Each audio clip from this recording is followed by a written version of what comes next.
میرے نبی پاک نے فرمایا 3 کام کرو تمہیں فائدہ ہوگا.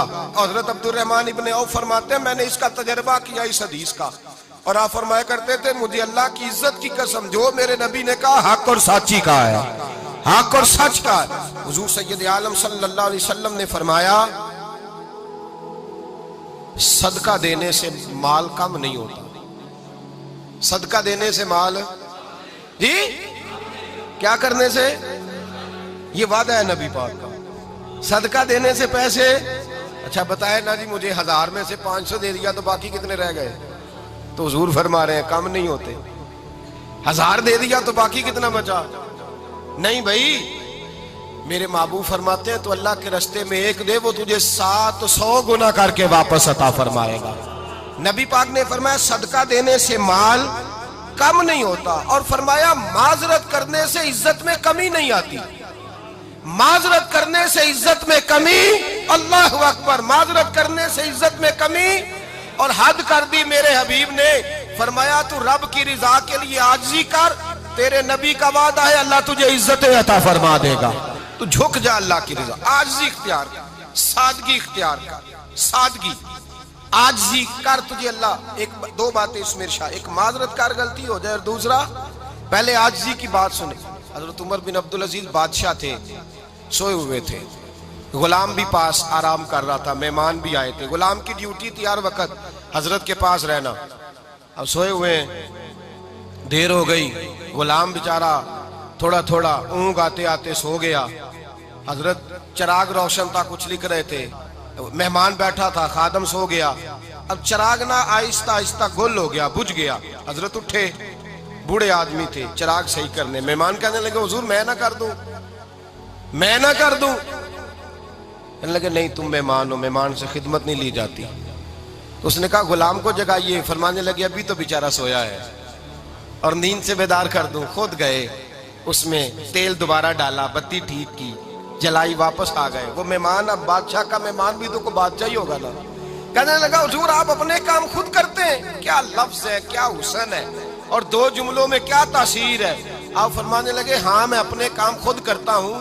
جب میں گیا تھا تب بھی عمر بن عبدالعزیز ہی تھا, اور جب چراغ صحیح کر کے واپس آیا ہوں تو پھر بھی عمر بن عبدالعزیز ہی ہوں. میرے اندر کوئی تبدیلی آئی, میں وہی ہوں جو گیا تھا.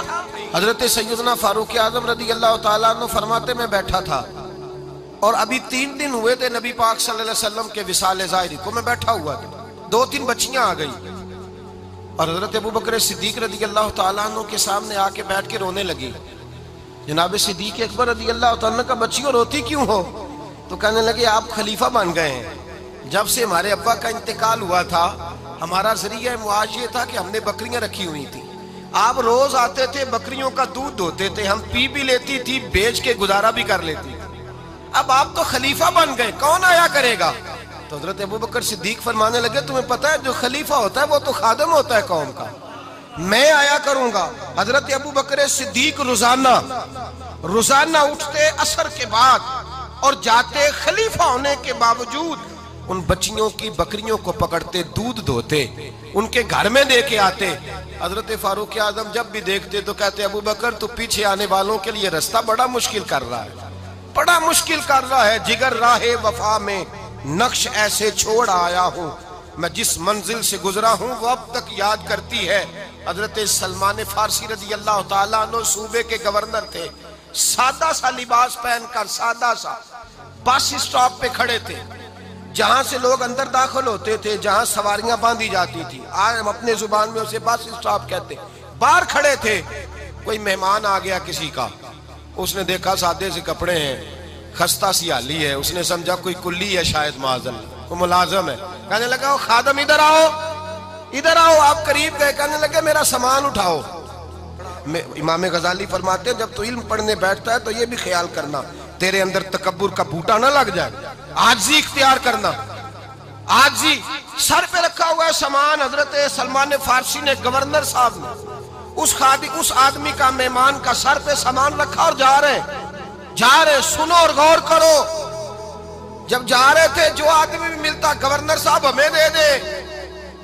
مہمان پریشان ہو گئے, کہنے لگے حضور آپ گورنر ہیں؟ فرمانے لگے نہیں, یہ تو میرا دنیا داری کا نام ہے جو ان لوگوں نے رکھا ہوا ہے، اصل میرا نام وہی ہے جو تو نے لے کے پکارا ہے، اصل نام وہی ہے۔ تو نے کہا غلام ادھر آ، آپ فرمانے لگے پہلے میں ایک یہودی کا غلام تھا، پھر رب تعالیٰ نے فضل کیا تو میں محمد عربی کا غلام ہو گیا، رسول اللہ کا غلام ہوں، اور جب میں نبی پاک کا غلام ہوا ہوں تو اس سارے صوبے کا امام ہو گیا ہوں، تو اصل تو میں غلام ہی ہوا نا۔ دوسرا میرے نبی پاک صلی اللہ علیہ وسلم نے ایک تو عاجزی سے عزت ملتی ہے، تکبر سے عزت، وہ جو بندہ جھجکتا ہے نا تیرے نیڑے جانے سے، تو کہتا ہے میری بڑی عزت کرتا ہے، وہ عزت نہیں کرتا۔ شیر کی عزت ہوتی ہے کہ خوف ہوتا ہے؟ بولے نا تو نہیں نہ ڈر لگتا ہوتی کو۔ شیر کا کیا ہوتا ہے؟ خوف، اس کی عزت نہیں ہوتی۔ تو درندہ ہے، درندوں کی بھی کبھی عزت ہوتی ہے؟ تو جو آدمی ڈنڈے کے زور پر لٹکا کے ڈنڈا اور وہ لوگوں سے عزت کرا رہا، تو بھائی یہ تیری عزت نہیں ہے، تیرا خوف ہے۔ عزت عاجزی میں ہے، انکساری میں ہے۔ اور دوسرا میرے نبی پاک صلی اللہ علیہ وسلم نے فرمایا عزت معاف کرنے میں ہے۔ عزت کس چیز میں ہے؟ بدلہ لینے میں عزت، یہ حقائق ہے۔ عزت بدلہ لینے، جس نے ایک تھپڑ کے جواب میں 2 مارے وہ باعزت نہیں، بلکہ مسند امام احمد بن حنبل پڑھی، حضرت موسیٰ علیہ السلام کوہ طور پہ کھڑے، میرے رسول پاک علیہ السلام فرماتے ہیں جناب موسیٰ علیہ السلام نے اللہ کی بارگاہ میں عرض کیا، اے اللہ ساری دنیا کہتی ہے ہم عزت والے ہیں، ہم عزت والے ہیں، من اعز عبادک یا اللہ، اے اللہ تو بتا تیرے بندوں میں عزت والا کون ہے؟ تو حضرت موسیٰ کہتے ہیں رب کریم نے فرمایا اذا قادر غفارا، جس کے پاس بدلہ لینے کی طاقت ہو پھر بھی معاف کر دے وہ بڑی عزت والا ہوا کرتا ہے۔ جو اینٹ کے جواب میں پتھر مار سکتا ہو، جو گولی کے جواب کے اندر 15 گولیاں مار سکتا ہو، لیکن معاف کر دے وہ بڑی عزت والا ہے۔ عزت والا ہے جو معاف کرے۔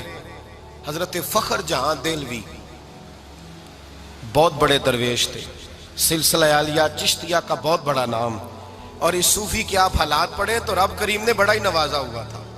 دلی کی جامع مسجد کے خطیب، اور ان کی کرامت یہ تھی کہ جو آدمی آ کے سامنے کھڑا ہوتا تھا نا اسے بتانا نہیں پڑتا تھا کہ میرے دل میں کیا ہے، بتانا نہیں پڑتا تھا۔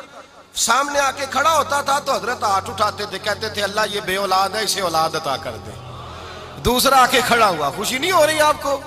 دوسرا آدمی کھڑا ہوا، دوسرا آدمی اس نے آ کے کہا دعا کے لیے سامنے کھڑا ہوا، تو حضرت کہنے لگے اے اللہ بیمار ہے، وہ کہتا میرے دل میں بات تھی مجھے بتانی نہیں پڑی، اتقوا فراست المومن فإنہ ینظر بنور اللہ، نبی پاک نے فرمایا مومن کی فراست قلبی سے ڈرا کرو، وہ تو اللہ کے نور سے دیکھتا ہے۔